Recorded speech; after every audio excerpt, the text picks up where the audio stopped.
buntu, hidup berbeda. Tapi kalau sampai krisis keuangan negatif, artinya apa? Kalian harus yang namanya mendapat pendapatan tambahan. Mungkin ada proyek, freelance, atau sampingan yang bisa kita selain yang harus cari. Karena apa? Dari awal jangan sampai cash flow kita negatif. Ya, itu. Oh ternyata cash flow kalian alhamdulillah positif ini dapat.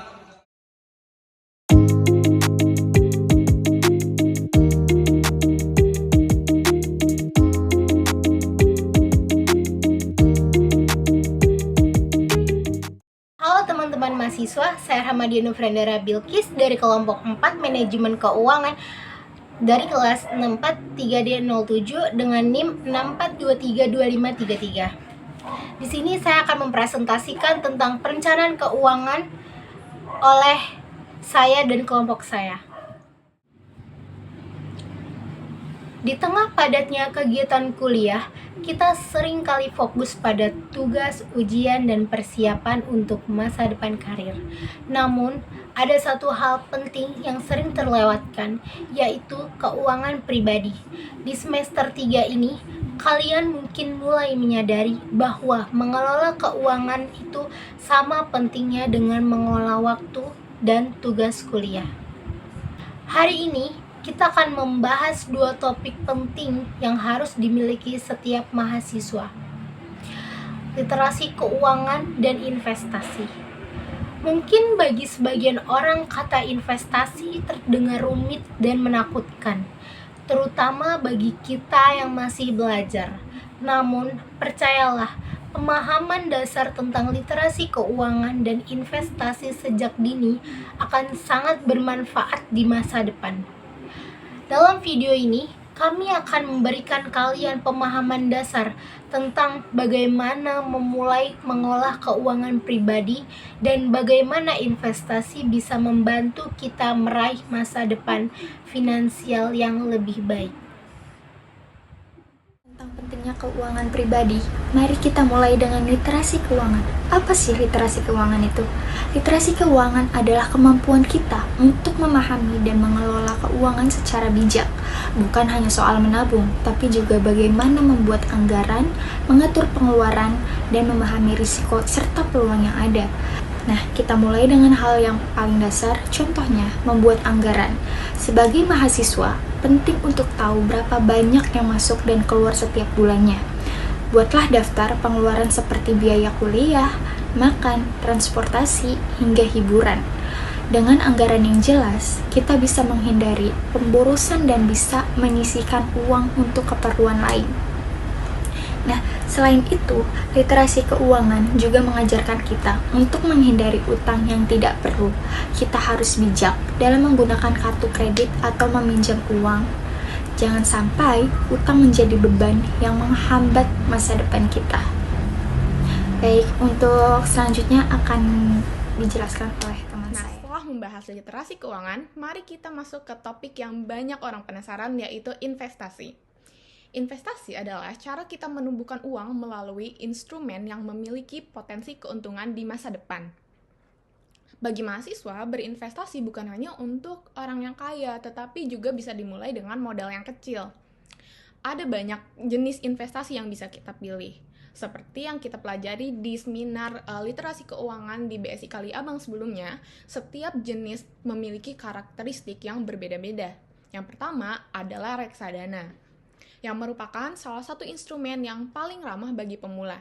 Dengan reksadana, kita bisa berinvestasi di pasar saham, obligasi, atau pasar uang tanpa harus mempelajari semuanya secara mendalam. Karena ibaratnya di reksadana tuh kita punya manajer yang mengatur uang yang kita investasikan. Reksadana cocok banget untuk kalian yang ingin berinvestasi dengan resiko yang jauh lebih rendah. Kemudian ada saham yang bisa memberikan potensi keuntungan yang jauh lebih besar, tetapi juga pasti resikonya jauh lebih besar juga. Saham adalah kepemilikan atas perusahaan yang terdaftar di bursa saham. Kalau memilih saham, kita harus siap dengan volatilitas harga yang bisa naik turun dengan cepat dan cenderung lebih tidak stabil. Nah, kemudian selain tadi investasi di reksadana dan saham, yang terakhir juga ada P2P atau peer-to-peer lending. yang memungkinkan kita ibaratnya meminjamkan uang ke individu atau usaha kecil untuk mendapatkan bunga sebagai keuntungan dari uang yang kita investasikan. Berbagai jenis investasi, mungkin kalian mulai bertanya, seperti bagaimana ya cara memulainya? Sebenarnya nih ya, memulai investasi itu tidak serumit yang dibayangkan loh. Di sini, aku akan memberikan beberapa tips yang bisa kalian terapkan. Yang pertama, kalian bisa mulai dengan menabung. Sebelum berinvestasi, pastikan kalian sudah memiliki dana darurat yang cukup. Lalu yang kedua, cobalah untuk menabung minimal 10-20% dari penghasilan atau uang saku yang kalian terima setiap bulannya. Lalu yang ketiga, kalian bisa pilih investasi yang paling sesuai dengan tujuan dan profil risiko yang kalian punya. Misalnya, kalau kalian tipe yang lebih berhati-hati, mungkin investasi seperti reksadana atau obligasi cocok untuk kalian. Tapi, kalau kalian ingin potensi keuntungan yang lebih besar, bisa dengan mulai belajar tentang saham. Lalu untuk yang keempat, kalian bisa gunakan aplikasi keuangan karena sekarang banyak loh aplikasi yang memungkinkan kita untuk berinvestasi dengan mudah, bahkan dengan modal yang sangat kecil. Tidak hanya itu, beberapa aplikasi juga memungkinkan kita untuk mulai berinvestasi hanya dengan modal 10.000. Dan yang kelima, kalian bisa mulai dari yang kecil, yaitu tidak perlu langsung menginvestasikan semua uang yang kalian punya. Namun, coba untuk mulailah sedikit demi sedikit, dan yang paling penting, kalian harus konsisten. Lalu, dengan seiring berjalannya waktu, kalian akan belajar dan memahami pasar serta investasi lebih baik.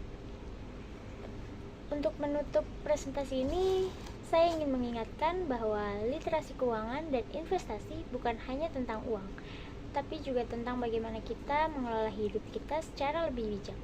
Semakin awal kalian memulai, semakin besar peluang yang kalian miliki untuk meraih masa depan finansial yang lebih baik.